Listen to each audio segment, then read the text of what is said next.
Hello दोस्तों, आज हम पेपर कोड 822 आईए सन 2024 गणित के पेपर को हल करेंगे।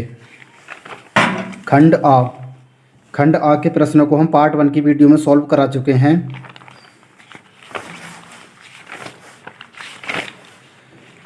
खंड वा के प्रश्नों को हम खंड ए के सभी प्रश्नों को हम पार्ट 2 की वीडियो में सॉल्व करा चुके हैं। आज हम खंड वा के दूसरे खंड के सभी प्रश्नों को हल करेंगे जो 4 अंक के हैं। इसमें हमारा पहला प्रश्न है, निम्नलिखित सारणी में बहुलक ज्ञात कीजिए। हमें इसमें बहुलक ज्ञात करना है। आइए इस प्रश्न को हल करते हैं। हम इसमें ये सारणी बना लेते हैं। ये है पहले का पहला सारणी बना लेते हैं। हम इसमें वर्ग अंतराल दिया है, हमें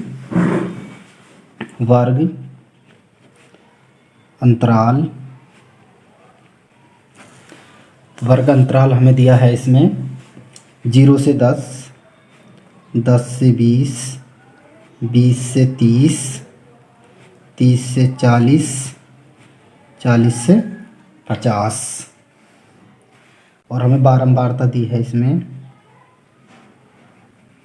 बारंबारता को एफ भी बोलते हैं हम। 6, 11, 21, 23 और 14।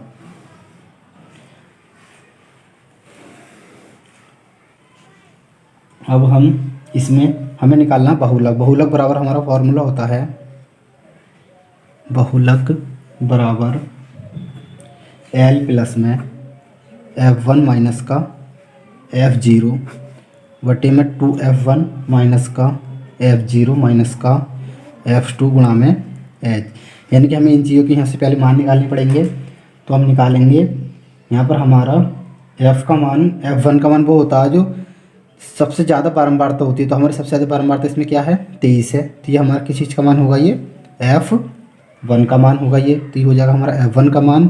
और इसके जस्ट ऊपर वाला मान होता है हमारा ये F0 का मान होता है ये। और ये हमारा हो जाएगा F2 का मान हो जाएगा ये वाला, ये F2 का मान हो जाएगा। और ये F1 के सामने वाला जो मान होता है हमारे इधर को, ये इधर जिसकी निम्न सीमा होती है, ये होता है हमारा L का मान होता है। और इन दोनों के बीच जो बीच का अंतर होता है वो हमारा किस चीज़ का मान होता है, वो H का मान होता है। तो हम लिख लेंगे यहाँ पर F1 बराबर 23, F1 बराबर हमारे पास 23 हो गया यहाँ पर, और कॉमा F2 बराबर 14, F0 बराबर 21, H बराबर 30 में से 40 में से 30 जाएंगे तो कितने बचेंगे, 10। और L बराबर हमारे पास हो जाएगा यहाँ पर 30। अब इसे हम फॉर्मूले में लगा देंगे इन मानों को, तो बहुलक निकल जाएगा हमारा। बहुलक बराबर L का मान है हमारे पास 30 प्लस F1 का मान है 23 माइनस F0 का मान 21 बटे, और F1 का मान कितना है, 2 गुणा में F1 का मान है हमारे पास 23 माइनस F0 का मान है 21 माइनस F2 का मान है 14। आइए इस प्रश्न को हल करते हैं। और इसके गुणा में कितना हमारा H का मान कितना है हमारा 10। इसे हम हल कर लेंगे अब। तो ये आ जाएगा बराबर 30 प्लस 23 में से 21 गया तो 2 बटे में 23 दूनी 46 माइनस 1 और 4 5, 2 और 1 3, 35 गुणा में 10। आगे कर लेंगे हल। तो ये आएगा 30 बाहर ऐसी 2, 46 में से 35 घटा देंगे तो 6 में से 5 गए तो 1 बचा, 4 में से 3 गए तो 1 बचा, गुणा में 10 बराबर आ जाएगा ये 30। यहाँ पर प्लस है, सॉरी प्लस छूट गया है, ये प्लस यहाँ पर प्लस था, ये प्लस। अभी 10 की गुणा 2 से कर देंगे तो कितना आएगा 20 बटे 11। यहाँ से हम यहाँ पर ये 23 दूनी 46, यहाँ पर ये 11 बचेगा, ठीक है। आगे करेंगे अब हम, ये आ जाएगा बराबर, यहाँ पे हम 11 एलसीएम ले लेंगे इसके बटे में बन मान कर। तो ये 1 से 11 बाद 11 बार जाएगा, 11 से इसमें गुणा कर देंगे कितना आएगा, ये 11 0 11, 11 तिया 33, यानी कि 330 प्लस कितना आएगा 20, ऐसे आ जाएगा ये बराबर। इन्हें जोड़ देंगे तो 0 का 0, 2 और 3 5, 3 का 3 बटे 11। 11 से भाग लगा देंगे हम, तो ये आ जाएगा 350 को 11 तिया 33 5 में 3 गए 2 जो ताल लेंगे 0, 11 एकम 11, 9 बचे, दशमलव लगाएंगे 0 ताल लेंगे, 11 अट्ठे 88, बचे कितने 2, दशमलव का 0 ताल लेंगे, 11 एकम 11, यानी कि हम इससे से भाग लगाएंगे तो हमारा कितना जाएगा 31.81 हमारा बहुलक आ जाएगा। यही इसका आंसर हो जाएगा। अगला सवाल देखते हैं हम। इसमें दिया है हमें, सिद्ध कीजिए कि किसी बाह्य बिंदु से वृत्त पर खींची गई स्पर्श रेखाओं की लंबाइयाँ बराबर होती हैं। हमें ये सिद्ध करना है। आइए इस प्रश्न को हल करते हैं। सवाल नंबर बी। इसमें हमें एक वृत्त दिया है, हम एक वृत्त बना लेते हैं। इसमें पहले एक ये वृत्त बना लेते हैं हम। ये हमने एक वृत्त बना लिया जिसका हमने केंद्र मान लिया, इसका ये O मान लिया है, और इसमें एक बिंदु दिया है हमें, बाह्य बिंदु हम मान लेते हैं, लाइन खींच लेते हैं, बाह्य बिंदु P को, ये बाह्य बिंदु P है। इससे वृत्त पर 2 स्पर्श रेखाएं खींची गई हैं। हमें वृत्त पर 2 स्पर्श रेखाएं खींच देते हैं। एक स्पर्श रेखा ये है और एक स्पर्श रेखा इधर है ये।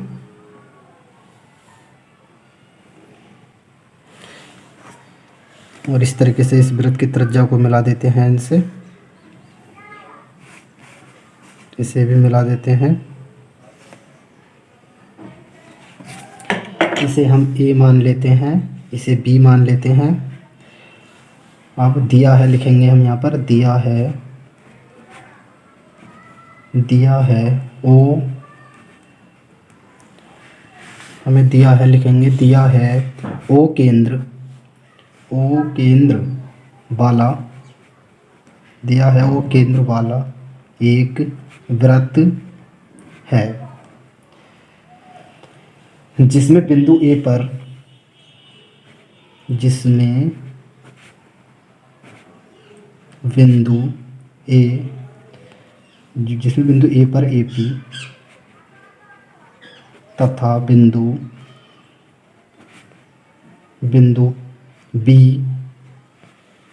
B पर BP स्पर्श रेखा है, स्पर्श रेखा है। हमें सिद्ध करना है,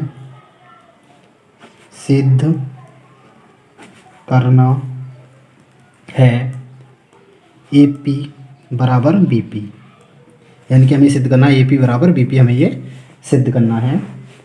लिखेंगे, रचना करेंगे, इसमें हम रचना लिख देंगे जो हमने रचना करी है। इसमें क्या करी हमने रचना, लिखेंगे हम OA, OB तथा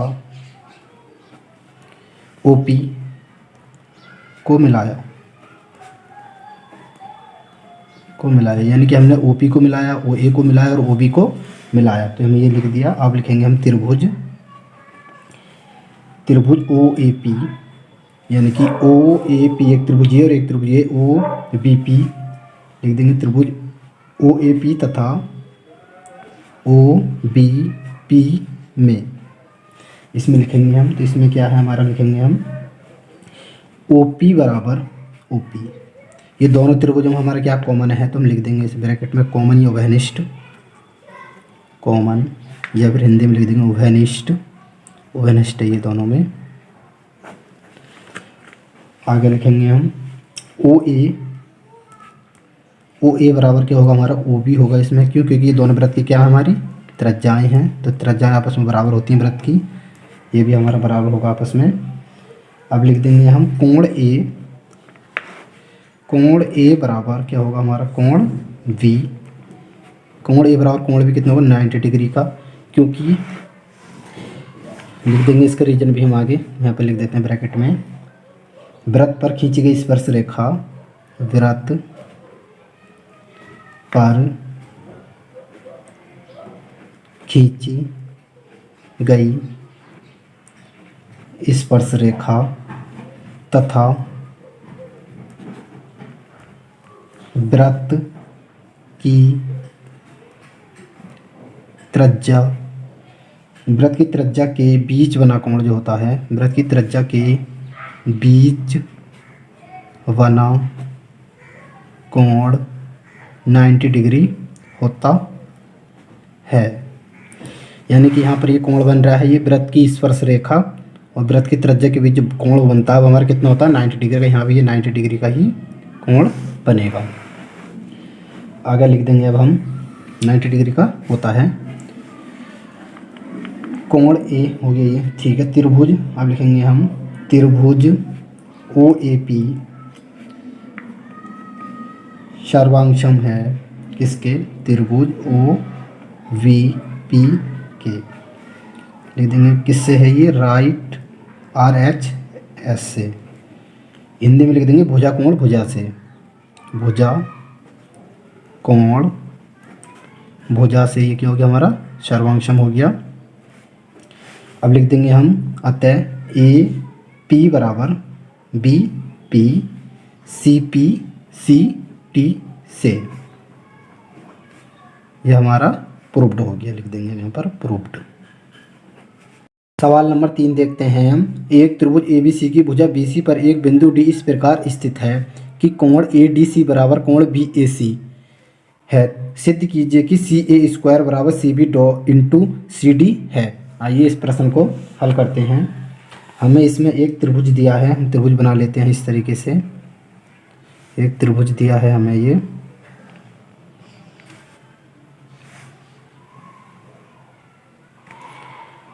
और इस पर एक ये लंब है, इसे हम नाम दे देते हैं ABC। और यहाँ पे बीच में क्या है, हमारा D है। हम लिखेंगे सवाल नंबर है C। सवाल नंबर है ये हमारा C। यहाँ पे लिखेंगे हम अब दिया है कोण ADC बराबर कोण VAC। हमें ये दिया है सवाल में और हमें सिद्ध करना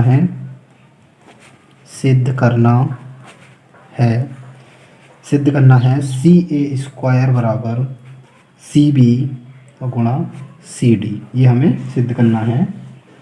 लिखेंगे हम त्रिभुज ADC तथा त्रिभुज VAC ADC तथा VADC में कोण D बराबर कोण A, ये हमें दिया है और कोण C बराबर कोण C, क्योंकि उभयनिष्ठ कोण है ये, लिख देंगे हम उभयनिष्ठ कोण, क्योंकि ये BAC में भी आ रहा है और DAC दोनों त्रिभुजों में ये आ रहा, तो उभयनिष्ठ कोण हो जाएगा। अतः लिख देंगे हम नीचे अब अतः एंगल समरूपता कसौटी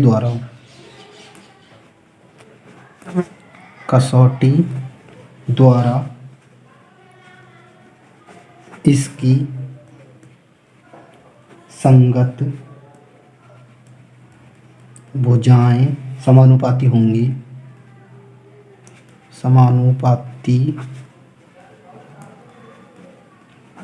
होंगी तथा त्रिभुज ADC समरूप होगा त्रिभुज BAC के। तब हम ये लिख सकते हैं इसके अनुसार AD बट्टा होगा BA बराबर होगा DC बट्टा होगा हमारा AC, और ये बराबर होगा हमारा AC बट्टा होगा हमारा BC। जब समरूपी कंडीशन होती है हम इस तरीके से लिख सकते हैं। अब हमें जो प्रूफ करना है उसके अकॉर्डिंग हम ये वाला और ये दोनों उठा लेंगे, इनकी क्रॉस मल्टीप्लाई कर देंगे तो BC गुणा ये आ जाएगा DC। लिख देंगे हम यहाँ पर AC गुणा AC से करेंगे तो ये आ जाएगा AC स्क्वायर बराबर, और इस किससे करेंगे तो ये आ जाएगा DC और गुणा में BC। अब हम इसे सही करके लिख देंगे। तो हमें सिद्ध करना था CA, यानी कि इसे आगे पीछे करके लिख सकते हैं। तो ये आ जाएगा हमारा CA का स्क्वायर बराबर, हम लिख सकते हैं CB को, BC को हम CB लिख सकते हैं तो ये आएगा CB, और इस CB और गुणा में आ जाएगा हमारा DC को हम CD लिख सकते हैं तो ये आएगा गुणा में CD। ये हमें प्रूव्ड करना था, ये प्रूव्ड हो गया। अगला प्रश्न है हमारा D नंबर। 2 अंकों की एक संख्या के अंकों का योग 9 है। इस संख्या का 9 गुना संख्या के अंकों को पलटने से बनी संख्या का 2 गुना वह संख्या ज्ञात कीजिए। आइए इस प्रश्न को हल करते हैं। सवाल नंबर है हमारा डी।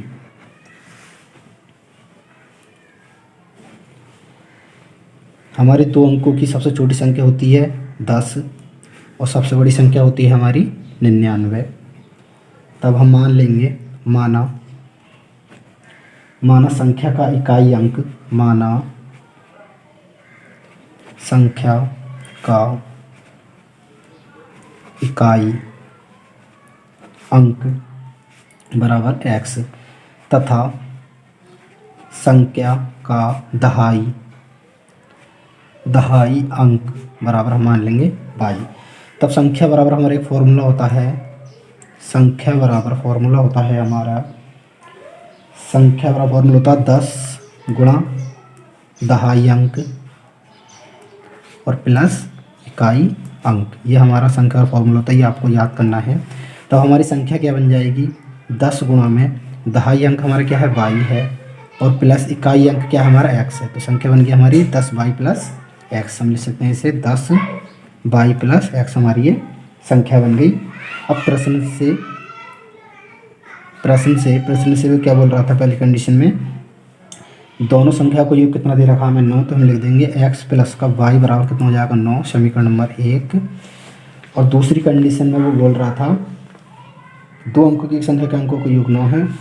दूसरी कंडीशन में बोल रहा था, कर देंगे हम इस संख्या का 9 गुना, यानी कि 10y प्लस का x, इस संख्या का 9 गुना तथा संख्या के अंकों को पलटने से बनी संख्या का 2 गुना, यानी कि संख्या के अंकों को हम पलट देंगे तो ये आ जाएगा कितना हमारा x और यहाँ पे कितना लगा देंगे हम 10x और कितना आएगा प्लस का y, यानी संख्या के अंकों को पलटने पर बनी संख्या का 2 गुना, यानी कि 2 से इसमें गुणा कर देंगे तो ये आ जाएगा हमारा 9 से इसमें गुणा करेंगे तो 9 दाई 90y प्लस का 9x बराबर 2 से इसमें गुणा करेंगे 10 दूनी 20x प्लस का 2y। इसे उठा के इधर ले आएंगे तो ये आ जाएगा 90y माइनस का 2y प्लस का 9x माइनस का 20x बराबर 0। 90 माइनस से 2y जाएंगे तो 88y और माइनस का 11x बराबर 0। यहाँ से 11 कॉमन लेके हम इधर भेज देंगे तो 0 के बटे में कोई भी संख्या आती है तो वो 0 हो जाती है। तो यहाँ से हम 11 कॉमन लेंगे तो यहाँ से कितना हो जाएगा 8y और माइनस का यहाँ से 11 कम 11 यानी कि x बराबर 0। हम इसे x को पहले लिख लेते हैं, y को पहले लिख लेंगे तो ये आएगा माइनस का x और प्लस का 8y बराबर 0। समीकरण नंबर 2। समीकरण 1 व 2 को विलोपन विधि से हम हल कर लेंगे। अब समीकरण 1 व 2 को विलोपन विधि से हल करने पर, विलोपन विधि से हल करने पर तो हम लिखेंगे पहली समीकरण थी हमारी x प्लस का y बराबर 9, दूसरी समीकरण है हमारा माइनस का x प्लस का 8y बराबर 0। लिख देंगे जोड़ने पर जब प्लस का x और माइनस का x को हम जोड़ेंगे तो ये कट जाएगा 0 हो जाएगा और y और 8y कितने आएंगे हमारे 9y बराबर 9। ये गुणा में है 9 इधर जाएगा तो बटे में जाएगा, 9 से 9 को भाग लगाएंगे तो 1 आएगा, y बराबर कितना आएगा हमारा 1। y का मान समीकरण 1 में रखने पर, y का मान समीकरण 1 में रखने पर y का मान हम समीकरण 1 में रख देंगे तो क्या थी हमारी x प्लस का y बराबर 9 थी, तो y की हम कितना रख देंगे 1 बराबर कितनी थी 9। तो ये आ जाएगा हमारा x बराबर 9 माइनस का 1 यानी कि x बराबर 8, यानी कि मानस संख्या का इकाई अंक हमारा 8 आ गया और संख्या का हमारा दहाई अंक कितना आ गया y आ गया। तो हम लिख देंगे उसमें अब संख्या बराबर जो फॉर्मूला होता है हमारा संख्या बराबर हमारी संख्या क्या थी 10 और गुणा में y थी, y हमारा कितना 1 है और प्लस में x कितना था 8, यानी कितना आएगा 10 का 10 और 8 कितने होगा 18, यानी कि संख्या क्या होगी हमारी 18, इसका आंसर हो जाएगा। अगला सवाल है हमारा द्विघात समीकरण 2x² माइनस का 5x प्लस का 3 बराबर 0 को हल कीजिए। ई नंबर सवाल है, इसे हम हल करते हैं।